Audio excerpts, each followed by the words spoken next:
This film is not a historical account of Sri Aurobindo Ashram, nor does it seek to project a chronological biography of the lives of the mother and Sri Aurobindo. Sri Aurobindo mentioned, "It would be only myself who could speak of things in my past, giving them their true form and significance." He wrote to a disciple, "Neither you nor anyone else knows anything at all of my life. It has not been on the surface for men to see." Likewise, the mother said, "Do not ask questions about the details of the material existence of this body. They are in themselves of no interest and must not attract attention. Throughout all this life, knowingly or unknowingly, I have been what the Lord wanted me to be. I have done what the Lord wanted me to do. That alone matters." In deference to the wishes of Sri Aurobindo and the mother, this film is but a humble offering at their lotus feet, based on their notes, recollections, and some relevant documents. While providing glimpses of their lives, the film is essentially a tribute to the spiritual mission they embodied and the divinity with which they blessed the world. The mother said, "I was very young at that time, and I always used to tell myself that if ever I could do it, I would try to create a little world, quite a small one, but still a small world where people would be able to live without having to be preoccupied with food and lodging and clothing and the imperative necessities of life, so as to see whether all the energies freed by the certainty of a secure material living would turn spontaneously towards the divine life and the inner realization." Well, towards the middle of my life, at least what is usually the middle of a human life, the means was given to me, and I could realize this, that is, create such conditions of life. As Sri Aurobindo had completely withdrawn, one of the first needs that got crystallized was the darshan days. Since 1927, he gave darshan to his disciples on 3 days in a year, starting with the mother's birthday on 21st February, his own birthday on 15th August, and 24th November, the Siddhi Day. Explaining the significance of the darshan, the mother said, "In the days when Sri Aurobindo used to give darshan, before he gave it, there was always a concentration of certain forces or of a certain realization which he wanted to give people. And so each darshan marked a stage forward. Each time, something was added." To quote Sri Aurobindo, "A mental belief, creed or faith, an emotional aspiration, a regulation of conduct according to a religious or ethical formula are not spiritual achievement and experience. Spirituality is in its essence an awakening to the inner reality of our being, to a spirit, self, soul which is other than our mind, life, and body."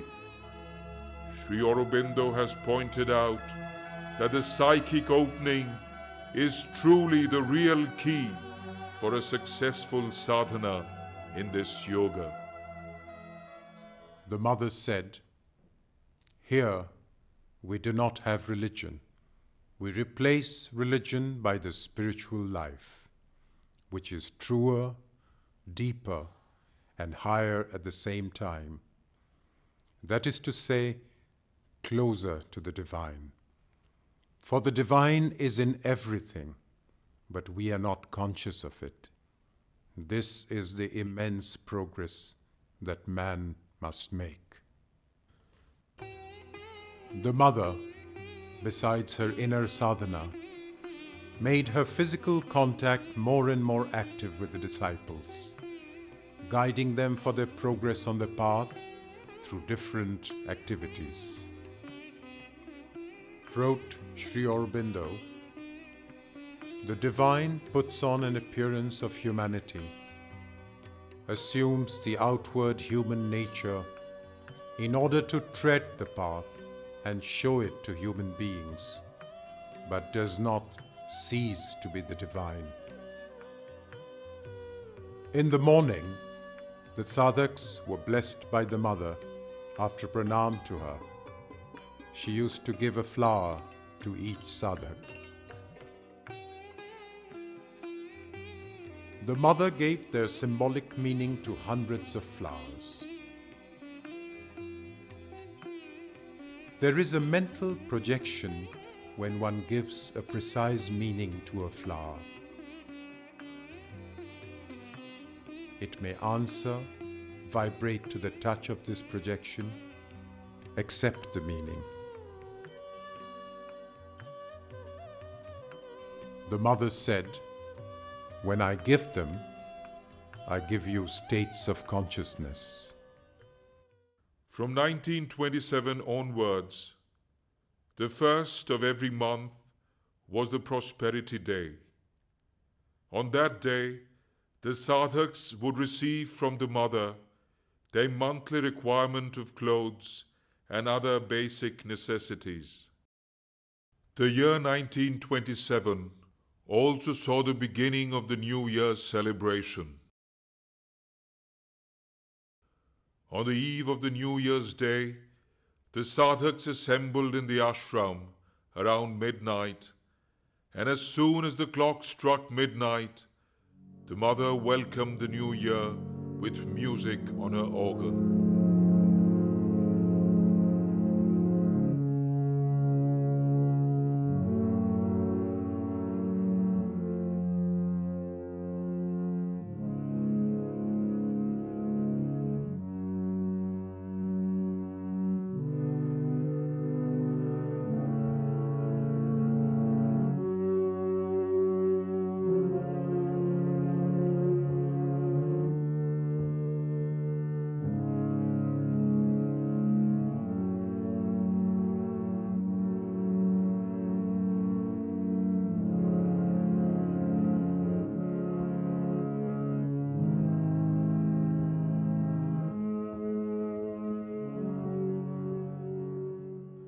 This was followed by pranams in the stillness of the night, and the mother blessed everyone. The last of the midnight pranams took place on 31st December 1937.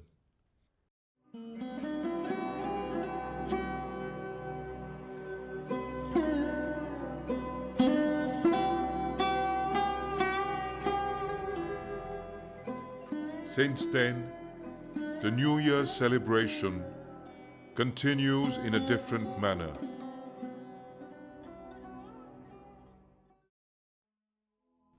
A simple gesture on 25th December 1929 later became a major celebration in the ashram. Although it is commonly called the Christmas Day celebration, it is actually the day of the rebirth of light that is celebrated in the ashram. Besides the mother's daily routine of attending on Sri Aurobindo and involvement in other affairs of the ashram, she would visit sadhaks in their rooms by turn on fixed days in the afternoon.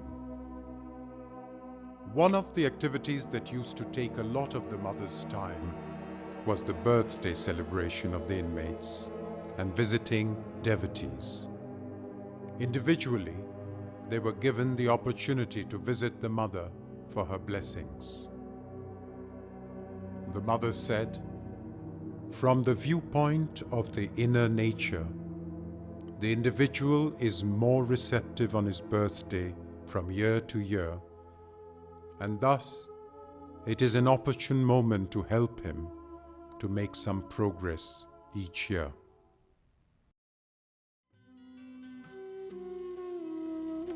The mother, with her multiple activities, gradually became the central presence in Sri Aurobindo Ashram, bringing a sense of security and assurance to the inmates.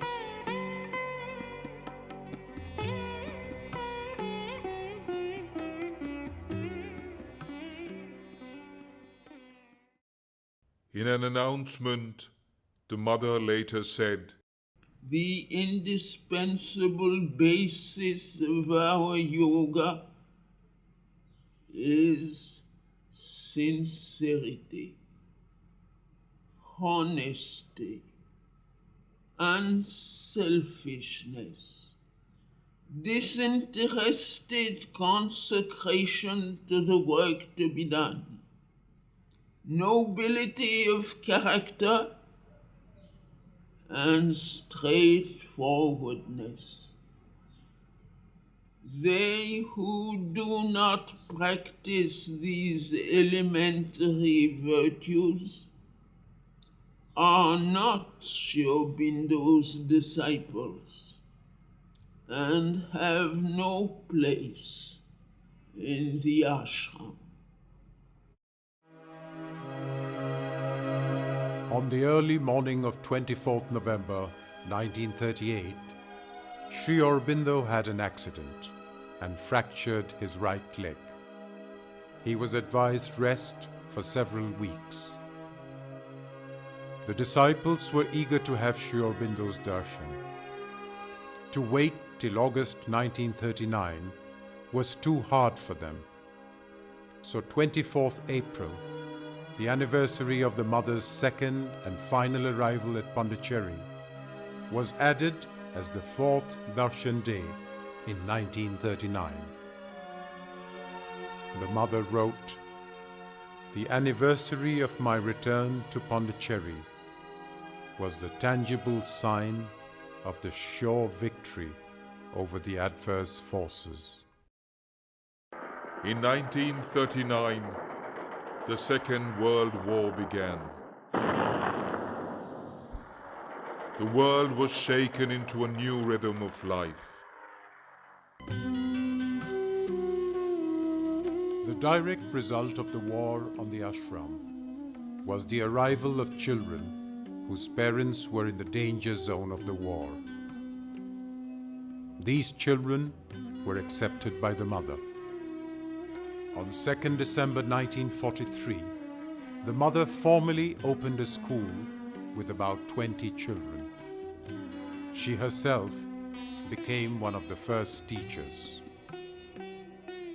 The first anniversary of the school was held on 2nd December 1944. Subsequently, the cultural program was shifted to 1st December every year.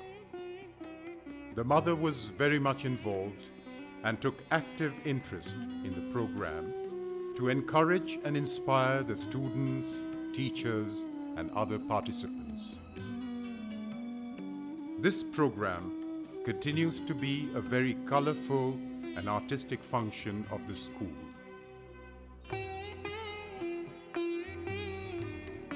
In May 1945, The Department of Physical Education was founded to coordinate all physical fitness activities in the ashram.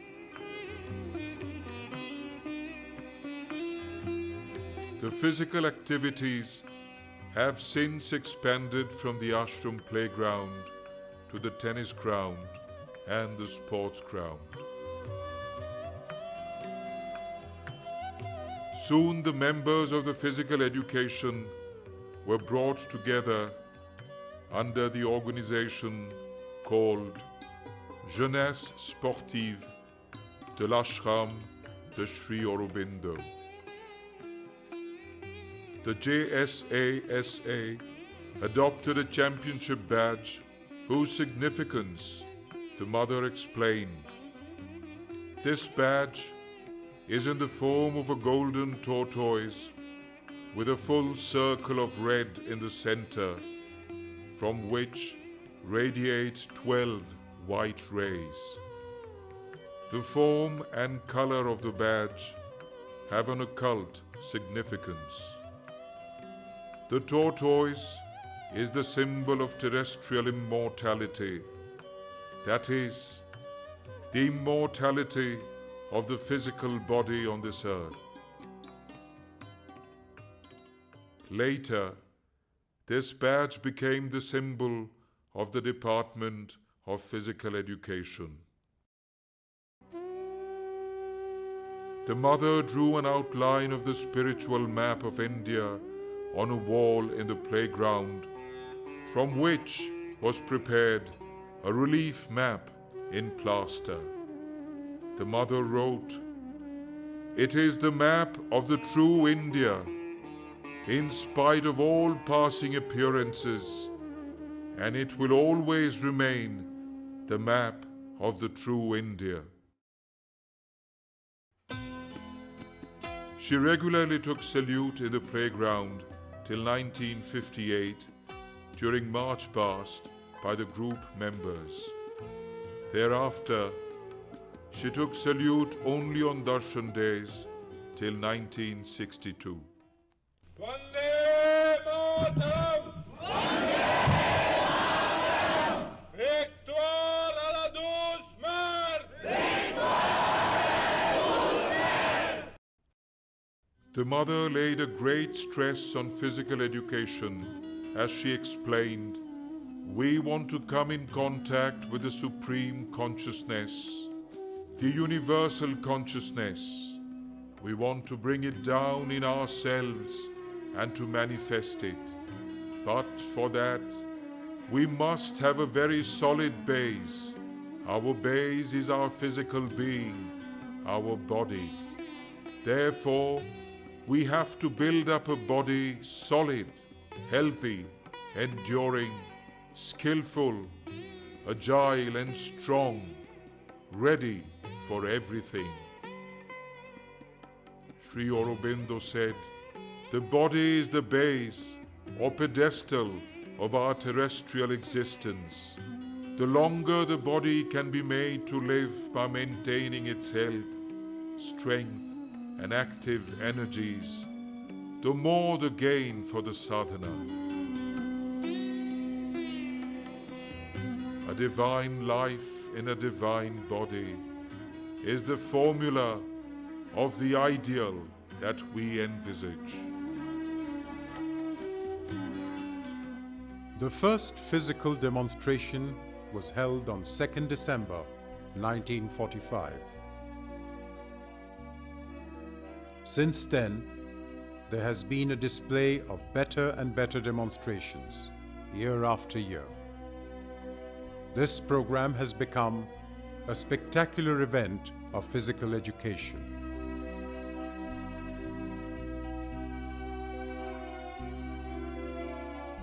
The ideal of physical education that the Mother and Sri Aurobindo have held in the ashram is unique. And never in the history of physical education has it been taken in such high esteem and given so much importance. On 24th April 1952, the mother inaugurated the bodybuilding gymnasium.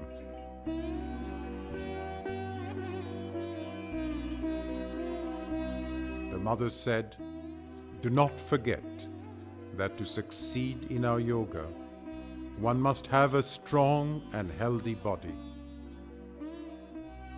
For this, the body must do exercise, have an active and regular life, work physically, eat well, and sleep well. It is in good health that the way towards transformation is found." As every other activity, physical education too developed under the sovereign aegis of the mother. Reputed gymnasts from abroad visited the ashram and gave demonstrations which helped the members of physical education department to acquire skills for the development of their physical training. In April 1956, the Russian gymnasts visited the ashram and performed gymnastics.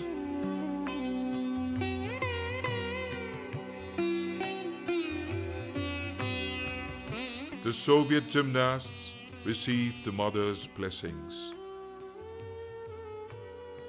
To encourage the participants, the mother involved herself in various activities of physical education, including sports events of the ashram.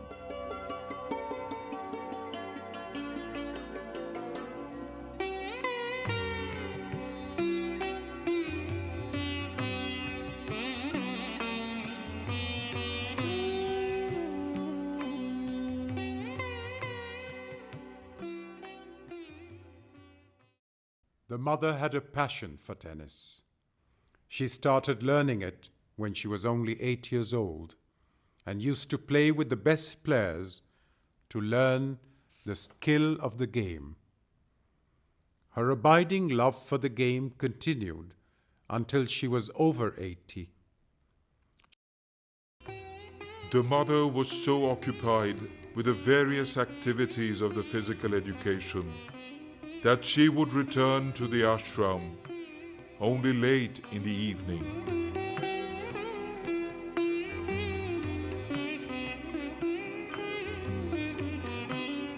In the playground, the director of physical education used to put on her a garland which she was offering at the feet of Sri Aurobindo after she returned to the ashram.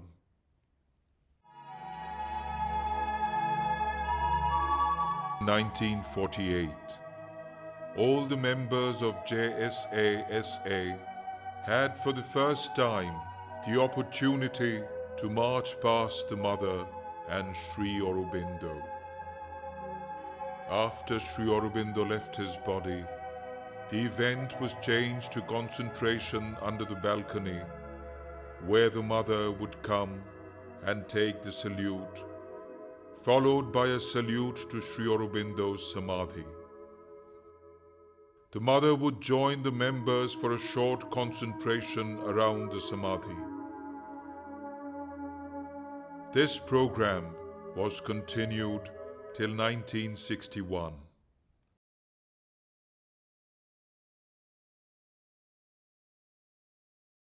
As it was felt essential to publish regularly the works of Sri Aurobindo and the Mother, the Ashram Press was founded in 1945.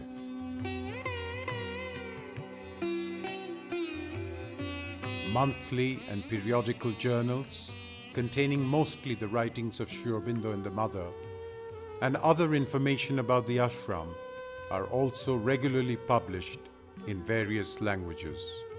Sri Aurobindo's great epic Savitri started to appear in print, canto by canto, in a journal of the ashram from the year 1946, and later it was published as a book. Savitri came out to be Sri Aurobindo's vision of the future and his boon to mankind. Sri Aurobindo's great epic Savitri occupies a very special place in his life and work. It is the prophetic message of the divinized earth and man's godlike possibilities. The press has been developing and progressing to achieve the best possible quality in printing.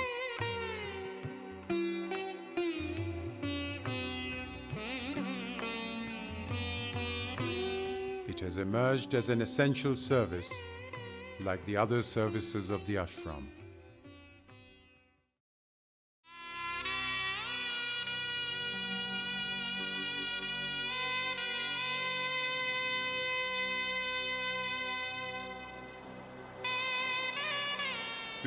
August 1947, the 75th birth anniversary of Sri Aurobindo.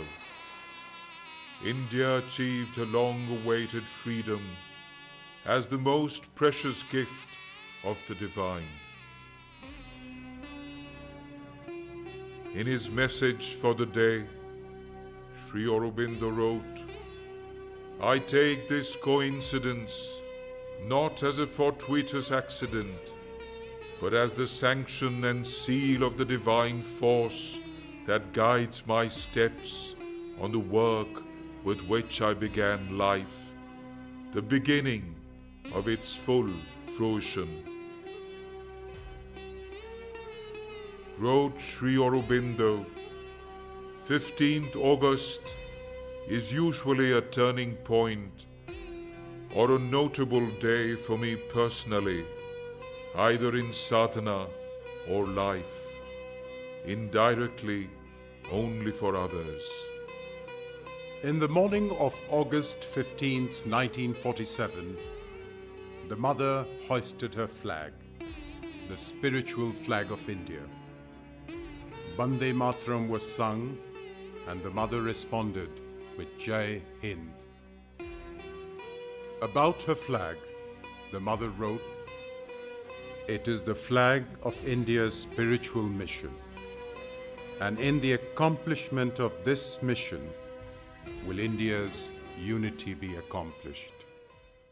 On this significant day, she invoked, "O our Mother, O Soul of India, Mother who has never forsaken thy children, even in the days of darkest depression, even when they turned away from thy voice, served other masters and denied thee. Now when they have arisen, and the light is on thy face in this dawn of thy liberation, in this great hour, we salute thee. Guide us so that the horizon of freedom opening before us may be also a horizon of true greatness and of thy true life in the community of the nations. Guide us so that we may be always on the side of great ideals and show to men thy true visage, as a leader in the ways of the Spirit and a friend and helper of all the peoples."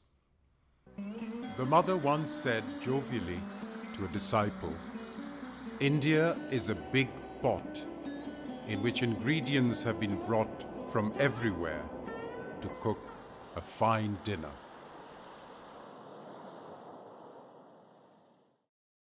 Sri Aurobindo once wrote, "He who would bring the heavens here must descend himself into clay, and the burden of earthly nature bear, and tread the dolorous way." From 17th November 1950, Sri Aurobindo's physical ailment caused anxiety. Still, on 24th November, the darshan went off smoothly. No one, except the near ones, knew about Sri Aurobindo's ailment.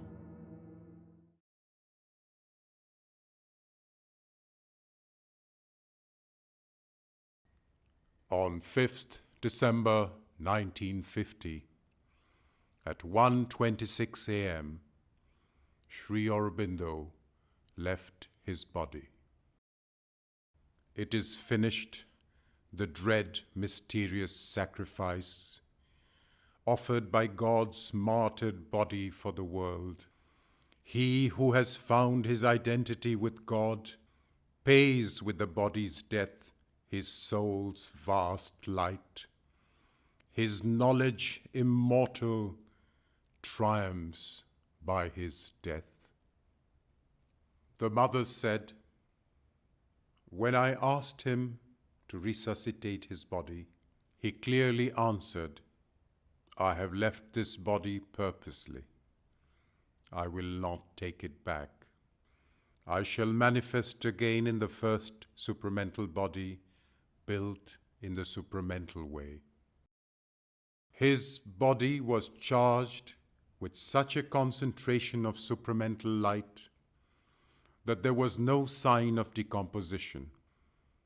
The body was kept as long as it remained intact. On 9th December, Sri Aurobindo's body was interned under the service tree in the center of the ashram courtyard. The mother said, we must not be bewildered by appearances. Sri Aurobindo has not left us. Sri Aurobindo is here, as living and as present as ever, and it is left to us to realize his work with all the sincerity, eagerness, and concentration necessary. To express our gratitude to Sri Aurobindo, we can do nothing better than to be a living demonstration of his teaching. The mother gave a hymn of gratitude to the Master. To thee, who has been the material envelope of our Master, to thee our infinite gratitude. Before thee, who has done so much for us, who hast worked, struggled, suffered, hoped, endured so much. Before thee, who hast willed all, attempted all, prepared, achieved all for us. Before thee, we bow down and implore that we may never forget, even for a moment, all we owe to thee. The mother resumed all her activities from 17th December 1950. She said, nothing has changed. Call for inspiration and help. You will get everything from Sri Aurobindo as before. The mother said, Sri Aurobindo is constantly among us and reveals himself to those who are ready to see and hear him. As educational activities were increasing, the mother gave them a formal shape. Opening on 24th April 1951, the Sri Aurobindo Memorial Convention, which met at the ashram tennis ground. She announced, in his name, I open today this convention meeting here with the purpose of realizing one of his most cherished ideals. Later, the mother said, one of the most recent forms under which Sri Aurobindo conceived of the development of his work was to establish at Pondicherry an international university center open to students from all over the world. It is considered that the most fitting memorial to his name would be to found this university now, so as to give concrete expression to the fact that his work continues with unabated vigor. On 6th January 1952, the mother inaugurated the International University Center.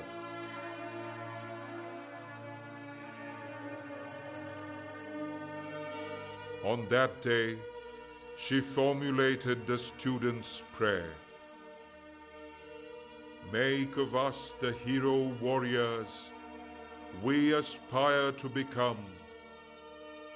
May we fight successfully the great battle of the future that is to be born, against the past that seeks to endure, so that the new things may manifest and we be ready to receive them. The mother said, "We are not here to do only a little better what the others do.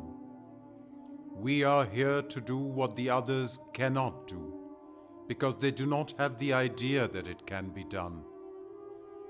We are here to open the way of the future to children who belong to the future. Anything else is not worth the trouble and not worthy of Sri Aurobindo's help." Even though apparently the school's activities looked similar to activities in any other school, there was something extraordinary about the ashram school. Explained the mother, "You are plunged in a sea of consciousness, full of light, aspiration, true understanding, essential purity. And whether you want it or not, it enters. There is an awakening in the consciousness. There is a kind of inner response and a feeling of blossoming of inner freedom, which is not found elsewhere. When good quality clay falls in the hands of a skillful potter, it comes out as good pots."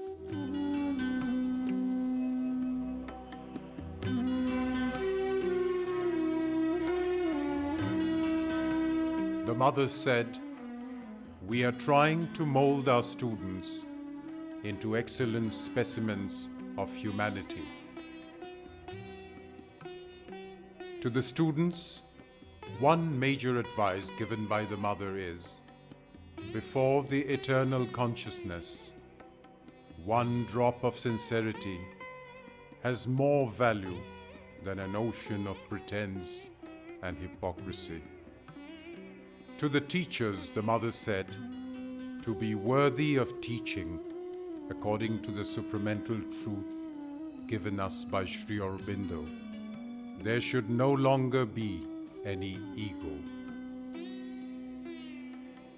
The mother herself took classes on Wednesday, known as the Wednesday class, from June 1951 to December 1958, for a period of about 7 years. These classes started with a reading of prayers and meditations at the guest house and subsequently shifted to playground as the number of students increased. Besides, the mother also took classes for different age groups on diverse subjects.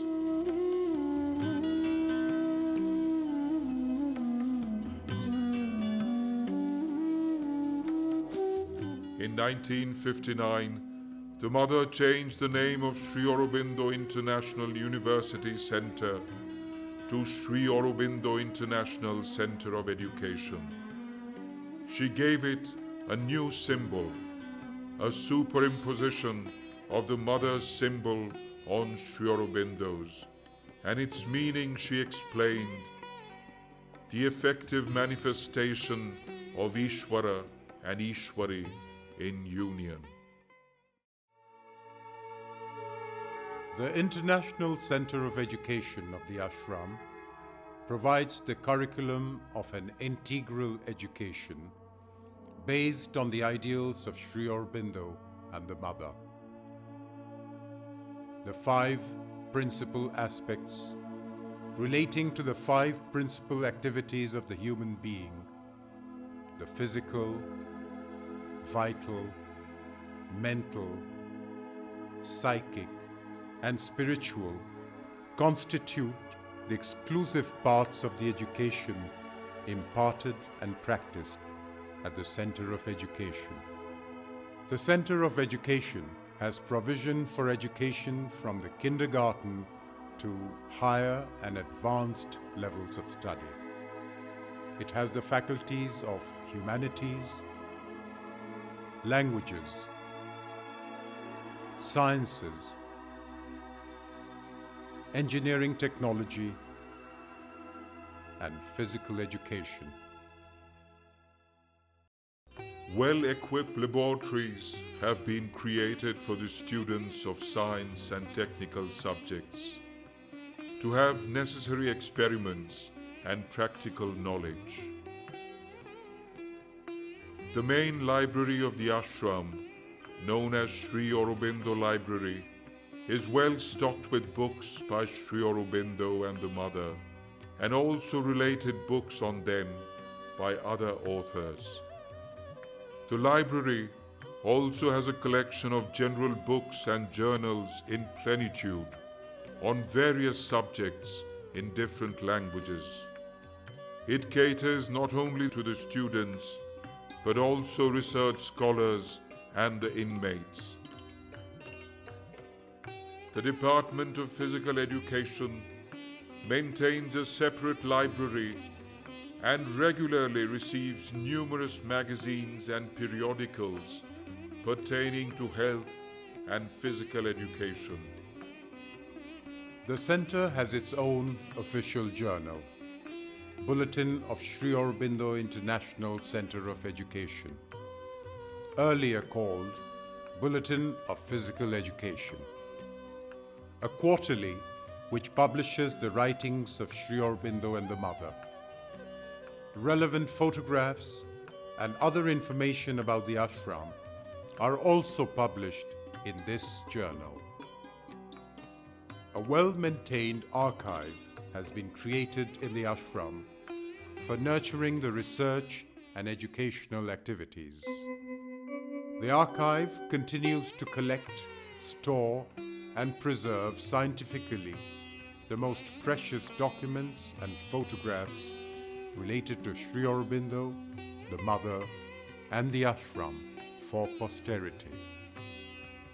The Center of Education organizes regularly talks on a variety of subjects to provide comprehensive and contemporary knowledge, in particular to the students and teachers. The inmates and visitors also have the privilege of attending these talks. The Center of Education provides facilities for learning music and dancing, Indian and Western, drawing and painting, dramatics, and the arts and crafts.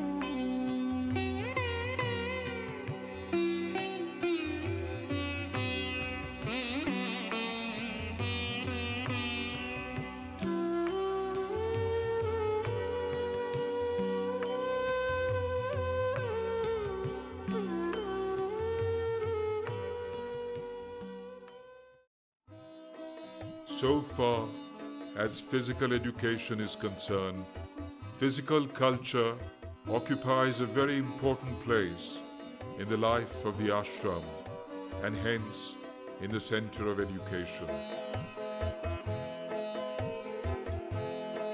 A rational and well-conducted program for physical education has been chalked out, and the group members participate in these activities round the year.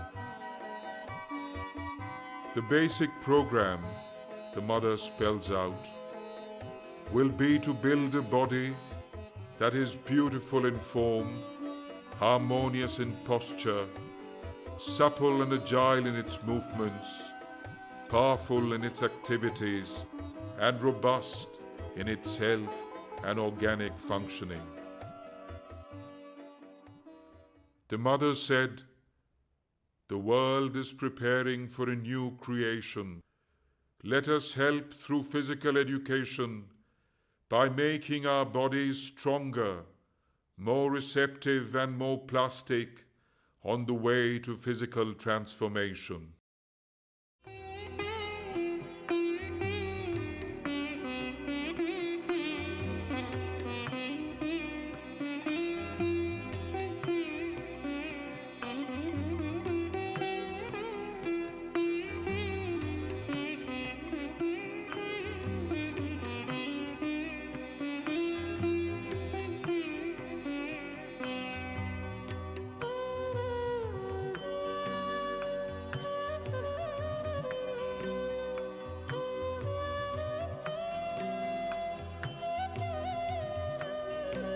The integrated use of educational infrastructure and facilities has helped nurture wholesome learning.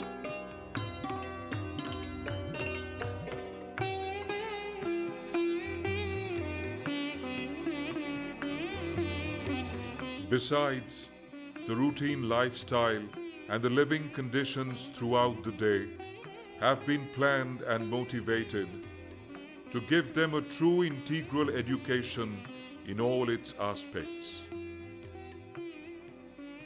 Facility for indoor games is provided not only as a recreation, but also for the development of skill and concentration of the students.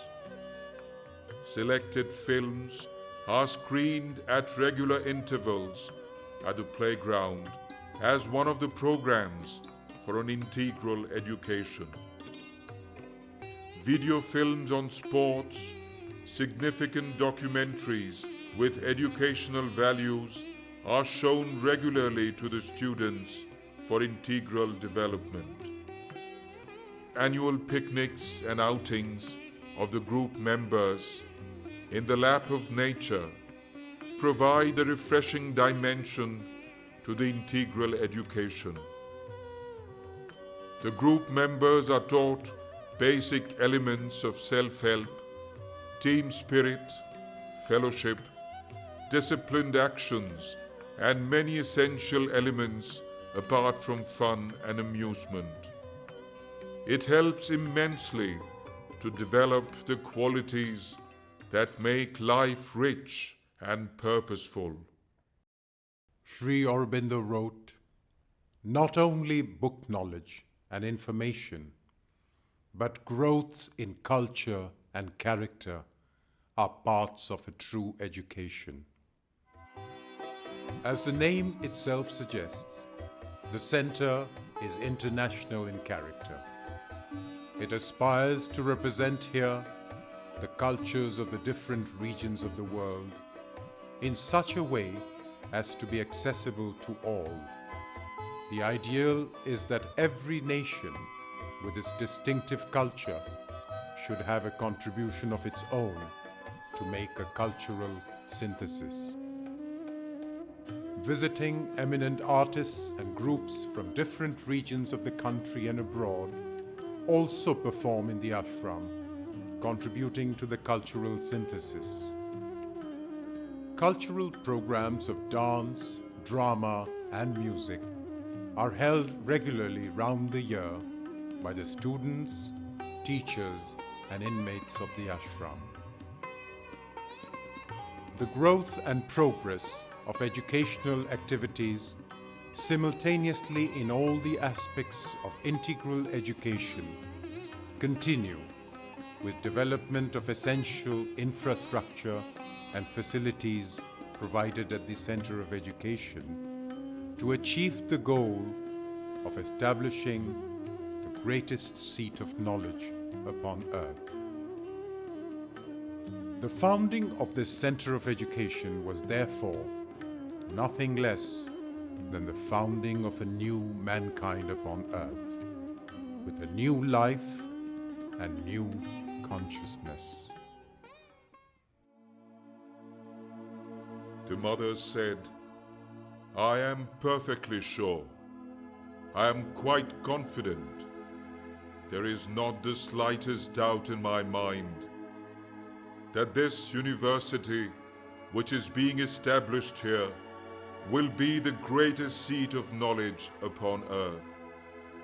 It may take 50 years, it may take 100 years, and you may doubt about my being there. I may be there or not, but these children of mine will be there to carry out my work. And those who collaborate in this divine work today will have the joy and pride of having participated in such an exceptional achievement."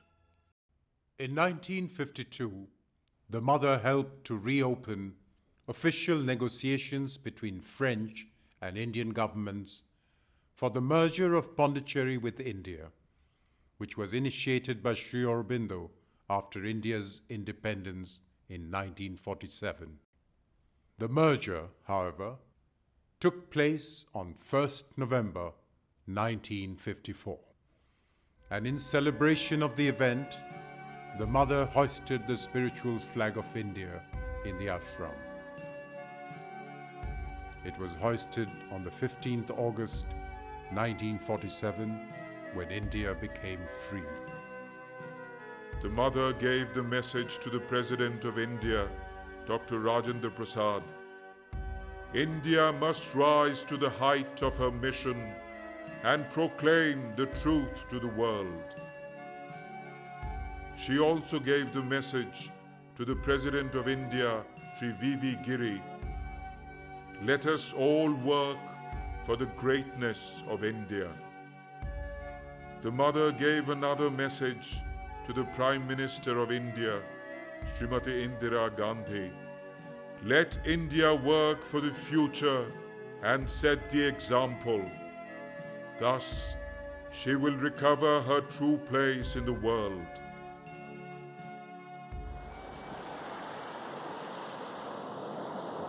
The mother invokes, O India, land of light and spiritual knowledge, wake up to your true mission in the world.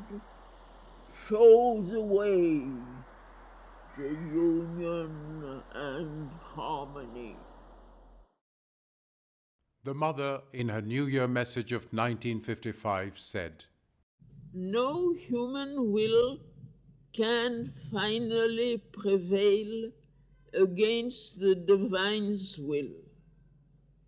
Let us put ourselves deliberately and exclusively on the side of the divine, and the victory is ultimately certain. It was on 29th February 1956 that a great event in the spiritual history of the earth took place during the Wednesday meditation at the playground. On this glorious day, there was the manifestation of the supramental, heralding the decisive victory. The mother explained, this evening, the divine presence, concrete and material, was there present amongst you. I had a form of living gold, bigger than the universe. I was facing a huge and massive golden door which separated the world from the divine. As I looked at the door, I knew and willed, in a single movement of consciousness, that the time has come. And lifting with both hands a mighty golden hammer, I struck one blow, one single blow on the door. and the door was shattered to pieces.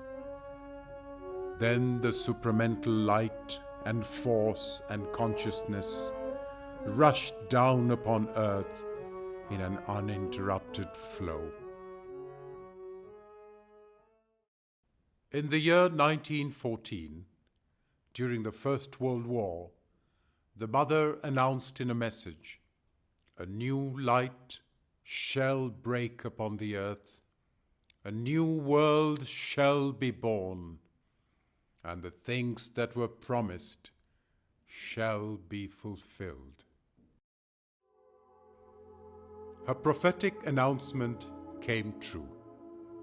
On 29th March 1956, the Mother distributed a print of the Golden Purusha with the message, "Lord, Thou hast willed, and I execute. A new light breaks upon the earth, a new world is born. The things that were promised are fulfilled." One day, and all the half deed is done. One day, and all the unborn begun. A little path and the great goal. A touch that brings the divine whole. Hill after hill was climbed, and now, behold, the last tremendous brow, and the great rock that none has trod, a step, and all is sky and God. On 24th April 1956, the Mother said, "The manifestation of the supramental upon earth is no more a promise, but a living fact, a reality.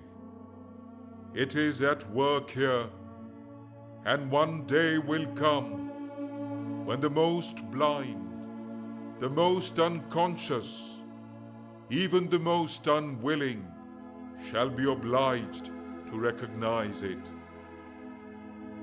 Wrote Sri Aurobindo, "I know with absolute certitude that the supramental is a truth, and that its advent is in the very nature of things inevitable." The Mother, in her message of 21st February 1957, said, In the eternity of becoming, each avatar is only the announcer, the forerunner of a more perfect future realization. And yet, men have always the tendency to defy the avatar of the past in opposition to the avatar of the future. Now again, Sri Aurobindo has come announcing to the world the realization of tomorrow. And again, his message meets with the same opposition as of all those who preceded him. But tomorrow will prove the truth of what he revealed, and his work will be done. In a message, the Mother wrote, "Supreme Lord, eternal truth. Let us obey Thee alone and live according to truth.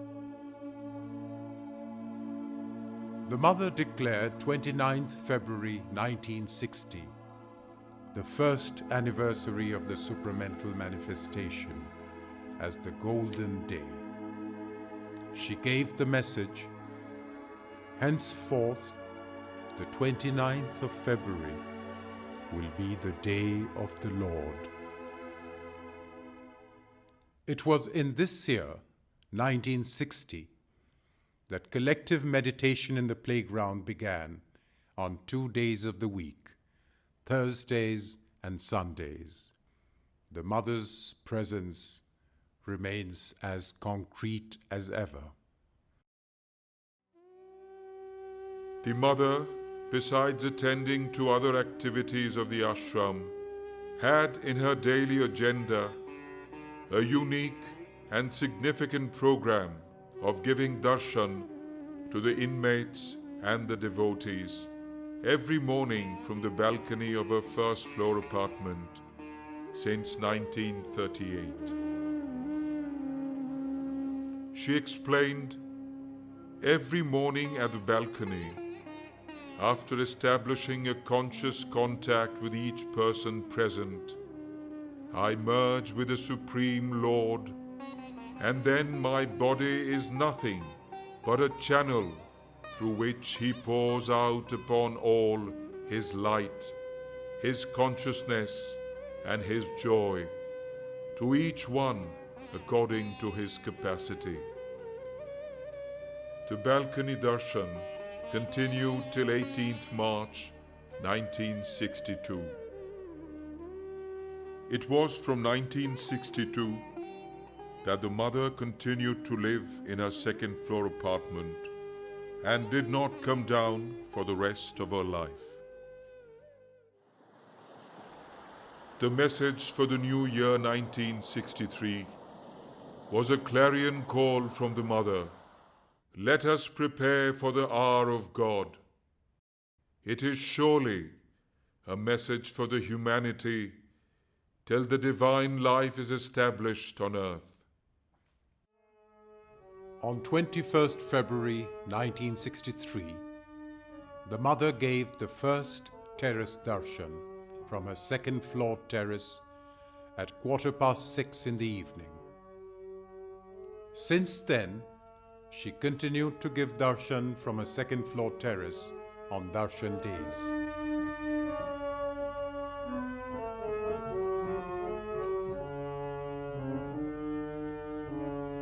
Thou hast come down into a struggling world to aid a blind and suffering mortal race, to open to light the eyes that could not see, to bring down bliss into the heart of grief, to make thy life a bridge twixt earth and heaven.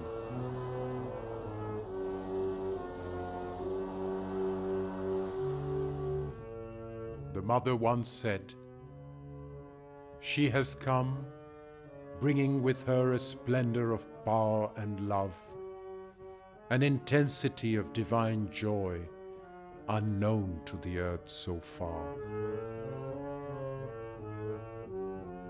In her reminiscences, the Mother said on February 21st, 1968, I came to India to meet Sri Aurobindo. I remained in India to live with Sri Aurobindo. When he left his body, I continued to live here in order to do his work, which is by serving the truth and enlightening mankind to hasten the rule of the divine's love upon us.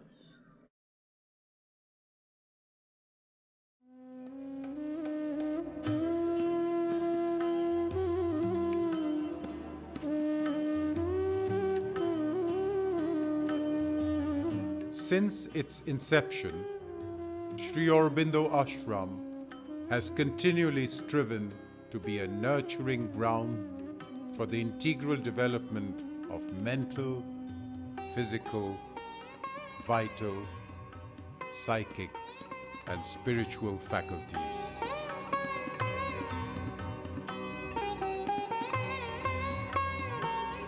The one aim of Sri Aurobindo's yoga is an inner self-development by which each one who follows it can in time discover the one self in all and evolve a higher consciousness than the mental, a spiritual and supramental consciousness which will transform and divinize human nature.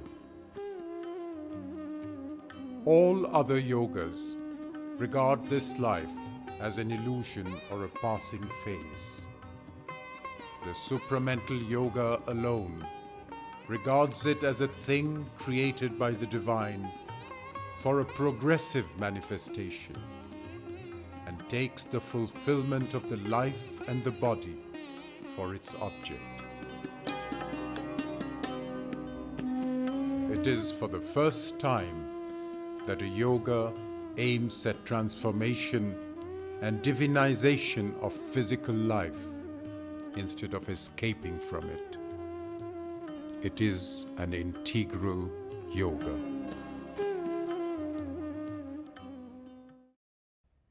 Sri Aurobindo came to tell us, one need not leave the earth to find the truth.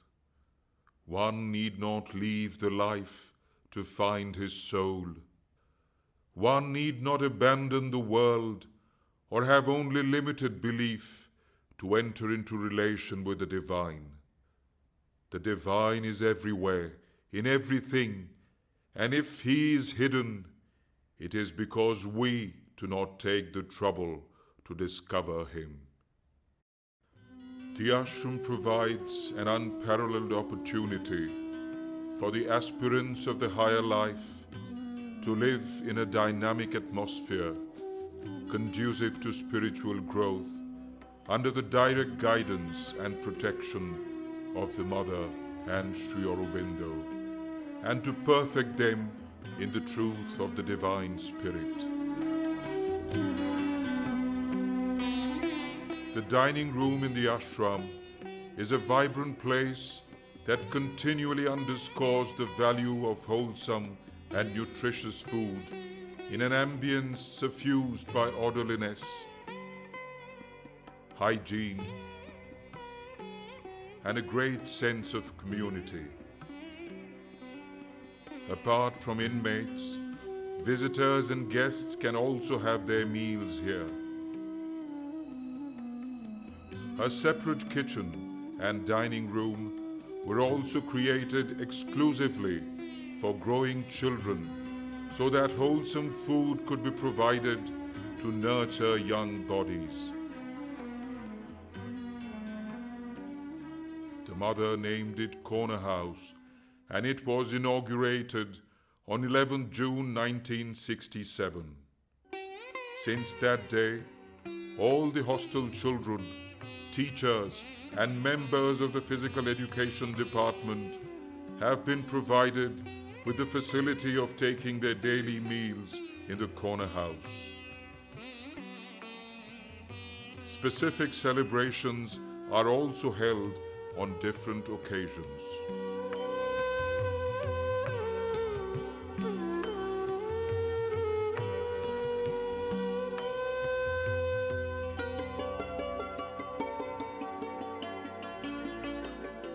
The healthcare facilities in the ashram maintain a very high standard, backed by qualified doctors and support staff.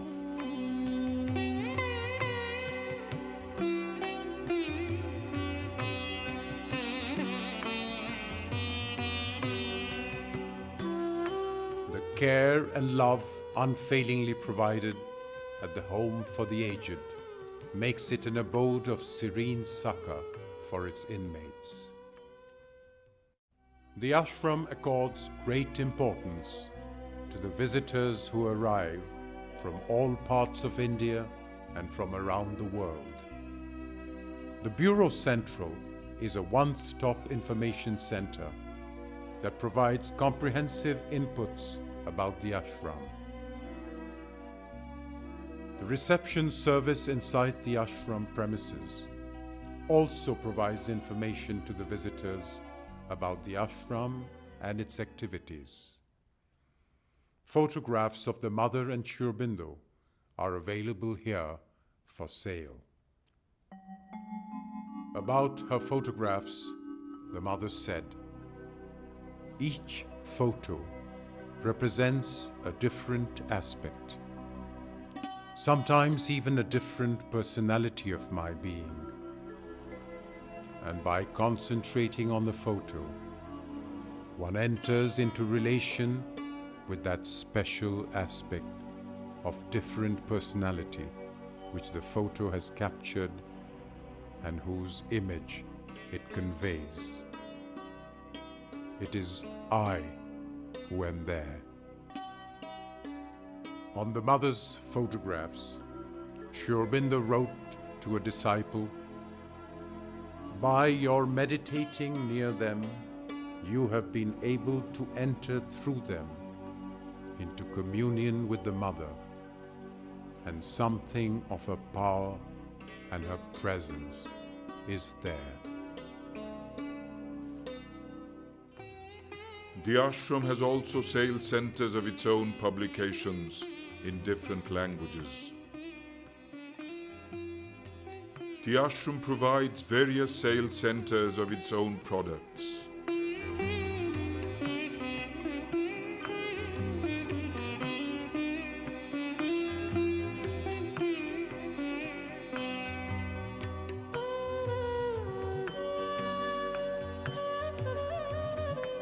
A restaurant is also maintained for refreshment.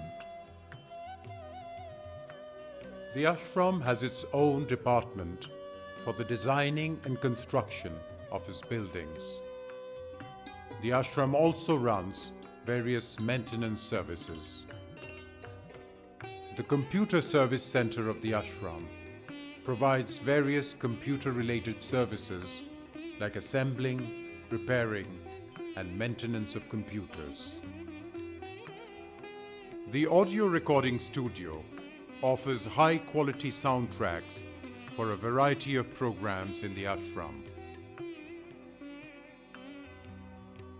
Hostels for the students have been provided with all facilities for a comfortable stay.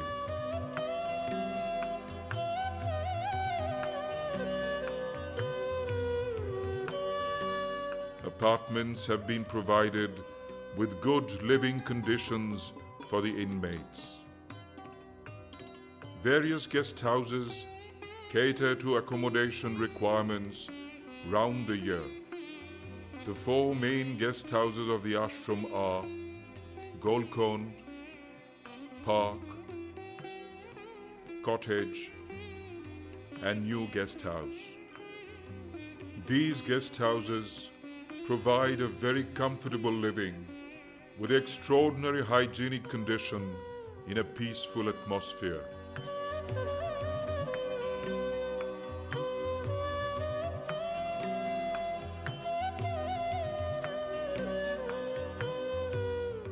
The vast literature of the Mother and Sri Aurobindo and their disciples, continuously published and circulated by the ashram, is a force for widening of the intellectual horizon of humanity, and has gone a long way in rooting out beliefs and traditions of the past and sowing in their place new seeds of a luminous future.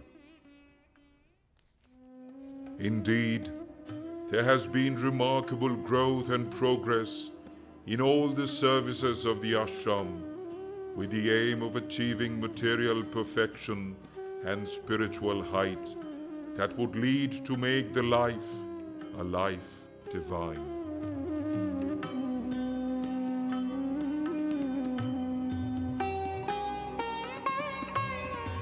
The path is long, and patience has to be unending.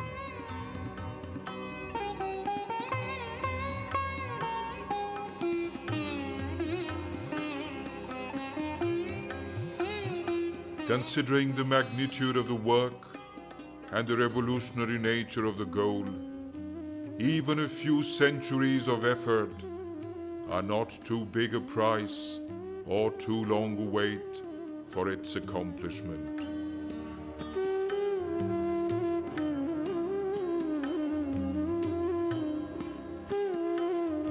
In perspective, the ashram as a fruition of the yoga of Sri Aurobindo and the Mother is a symbol of incessant unfolding.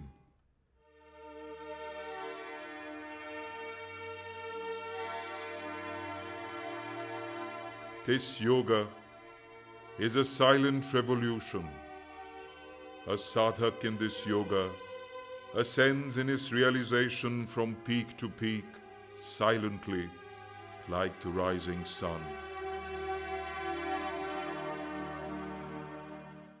In 1960, the Mother started an international organization called Sri Aurobindo Society. She was its founder and executive president. The prime objective of the society is to spread the message of Sri Aurobindo and the Mother throughout the world and to work for a spiritual transformation of every activity of human life. On 28 February 1968, Auroville, the city of dawn, was dedicated to Sri Aurobindo's ideal of human unity.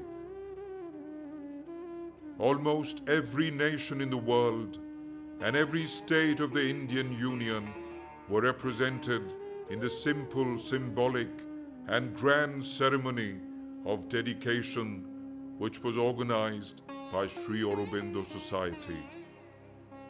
Auroville is an experiment for collective living for peace, harmony, and truth.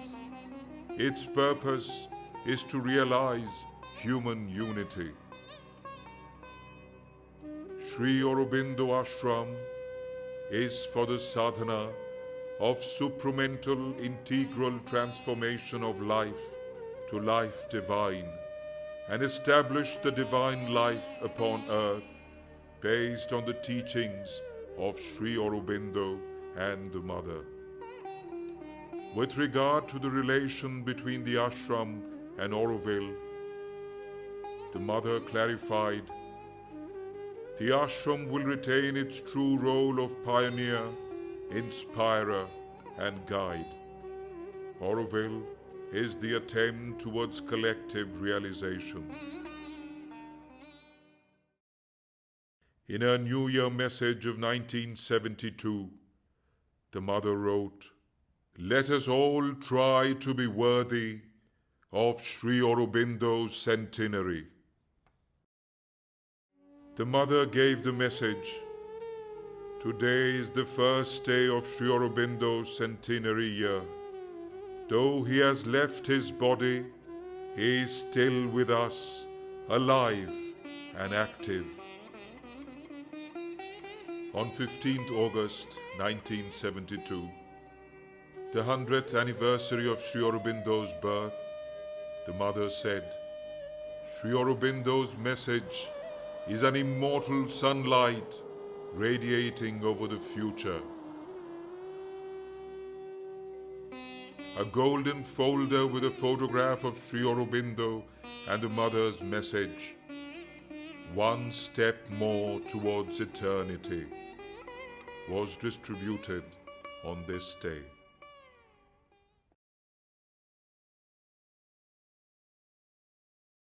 Since the beginning of April 1973, there had been a series of setbacks to the Mother's physical condition, while she was fighting and trying to do what she had taken upon herself, the transformation of the body.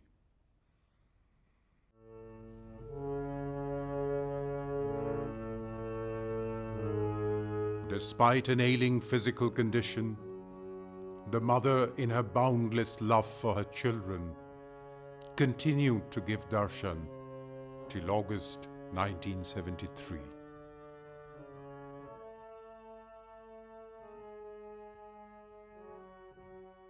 Towards the end of the year 1972, the mothers said, "It is as though the battle of the world was being fought within my consciousness." She said, "Things have taken an extreme form. So there is, as it were, an uplift of the atmosphere towards a splendor, almost inconceivable, and at the same time, the feeling that at any moment one may die. Not die, but the body may be dissolved."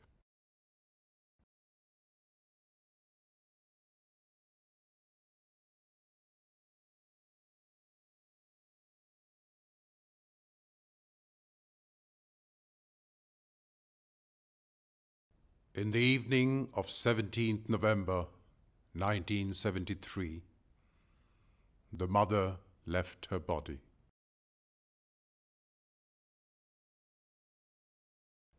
The mother's body was laid on the divan in the meditation hall and kept there till the morning of the 20th for darshan. Long before, in the year 1948, when Sri Aurobindo was still physically present, she said, "I am not willing to go. I will not go. But if it so happens that I leave my body, then put my body under the service tree." When Sri Aurobindo left his body, the mother ordered to make 2 chambers in the Samadhi vault, one above the other. The upper chamber remained vacant.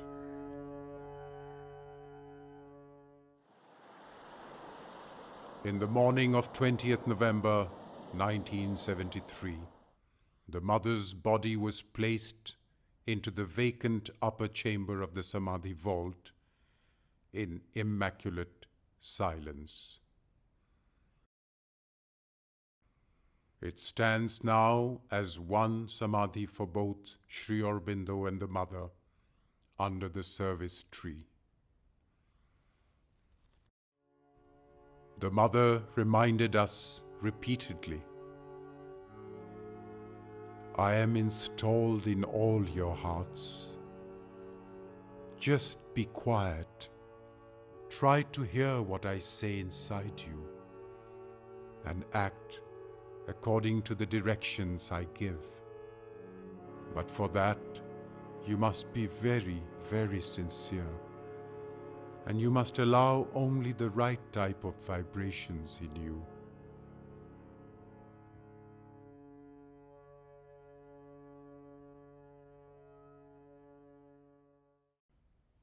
Sweet Mother, your physical body belonged to the old creation because you wanted to be one with your children.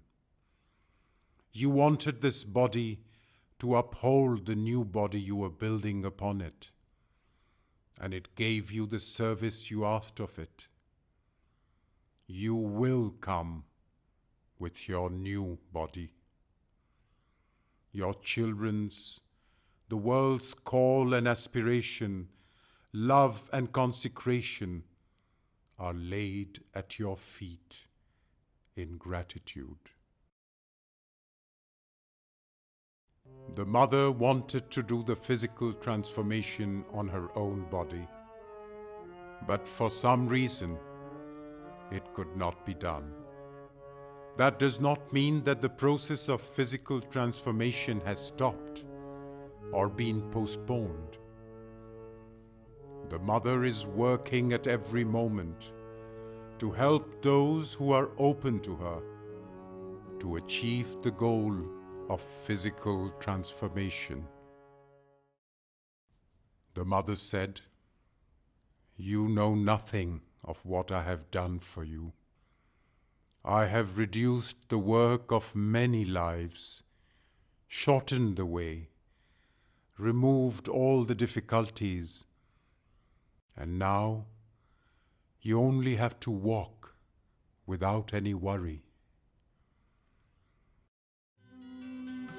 People from all over India and the world visit the ashram round the year. Many distinguished personalities have visited and continue to visit the ashram.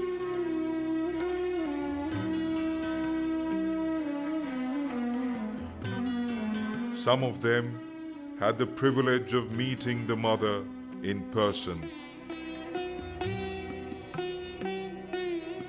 Devotees and visitors who come to the ashram go back with a breath of a new atmosphere, charged with the vibrations of a collective endeavor to grow in the ways of a higher knowledge, power, and beauty.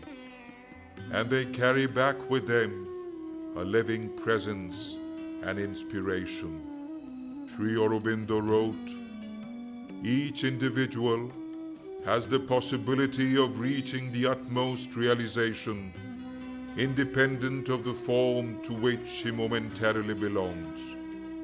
In man, there is the whole range, right up to the higher being, capable of spiritual life."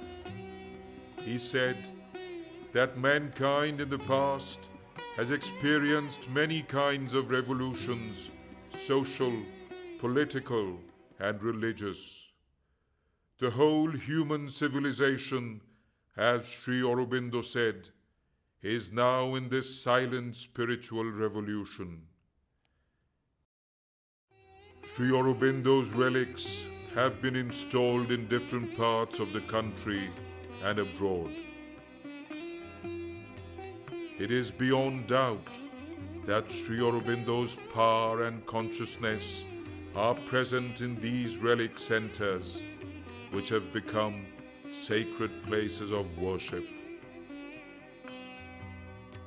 Many of the disciples and followers of the Mother and Sri Aurobindo, staying outside the ashram, have organized themselves into groups and centers all over the world and are working effectively in ways suited to their environment to spread the light of their inspiration among the public in different spheres of their life.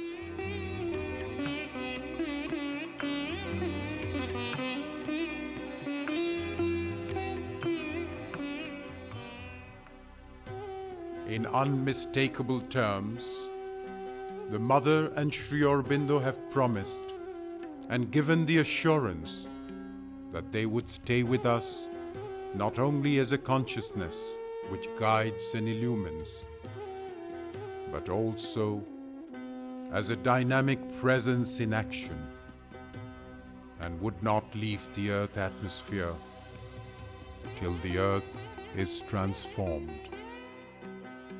Indeed, the presence of Sri Aurobindo in the Mother is palpable in the earth's atmosphere, leading humanity further towards a resplendent future.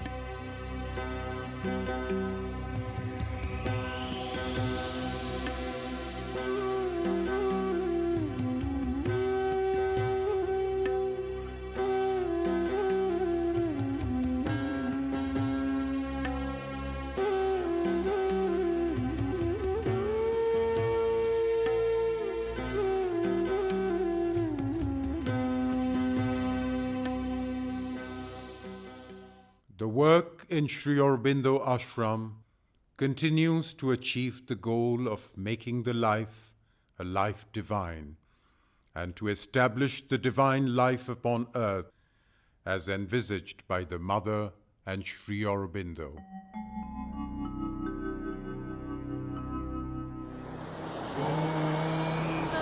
सवितुर्वरं रूपं ज्योतिः परस्य धीमहि यन्नः सत्येन दीपयेत्. Let us meditate on the most auspicious form of Savitri, on the light of the Supreme, which shall illumine us with the truth.